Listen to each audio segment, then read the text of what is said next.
લોકમત ન્યૂઝમાં આપનું સ્વાગત છે। વડોદરામાં આવતીકાલે રવિવારે 1 ફેબ્રુઆરીના રોજ ઇન્ટરનેશનલ વડોદરા મેરેથોનનું 13મું એડિશન યોજાશે। નવલખી મેદાન ખાતેથી શરૂ થનારી આ મેરેથોનની તમામ તૈયારીઓ પૂર્ણ થઈ ચૂકી છે। મેરેથોનનું ફ્લેગ ઓફ રાજ્યના નાયબ મુખ્યમંત્રી હર્ષ સંઘવી દ્વારા કરવામાં આવશે। આયોજકોના જણાવ્યા અનુસાર અત્યાર સુધીમાં 1,10,000થી વધુ દોડવીરોએ રજીસ્ટ્રેશન કરાવ્યું છે। આ વર્ષે મેરેથોનમાં માનસિક સ્વાસ્થ્ય અને નશામુક્તિ જેવા મહત્વપૂર્ણ સામાજિક વિષયો પર વિશેષ ભાર મુકાયો છે। મહારાણી રાધિકારાજે ગાયકવાડના પ્રયાસોથી ગજરા રન કેટેગરીમાં કોમ્યુનિટીનો સમાવેશ કરવામાં આવ્યો છે, જેમાં આશરે 700 જેટલા રજીસ્ટ્રેશન થયા છે। આ આયોજન વર્લ્ડ બુક ઓફ રેકોર્ડ્સ લંડનમાં સ્થાન પામે તેવું હોવાનું આયોજકોનું by carrying forward our Honorable Prime Minister's call.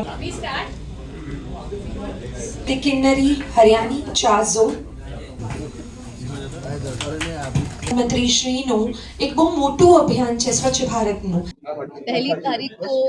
पहली फरवरी को जो वडोदरा मैराथन का 13th एडिशन हो रहा है, उसमें इस बार एक गजरा रन का भी एक आयोजन है। ये एक नया एक पहल है जो वडोदरा मैराथन ने हमें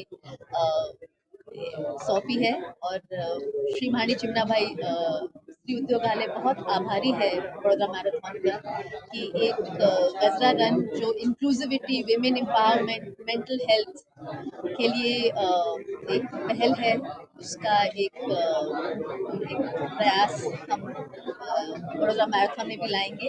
ये पहली बार एक इंक्लूसिविटी का मुद्दा वडोदरा मैराथन में होगा। गुजरात में ये पहली बार एक इंक्लूसिविटी रन एक मैराथन में इंट्रोड्यूस किया जाएगा और मैं बहुत आभारी हूँ वडोदरा मैराथन।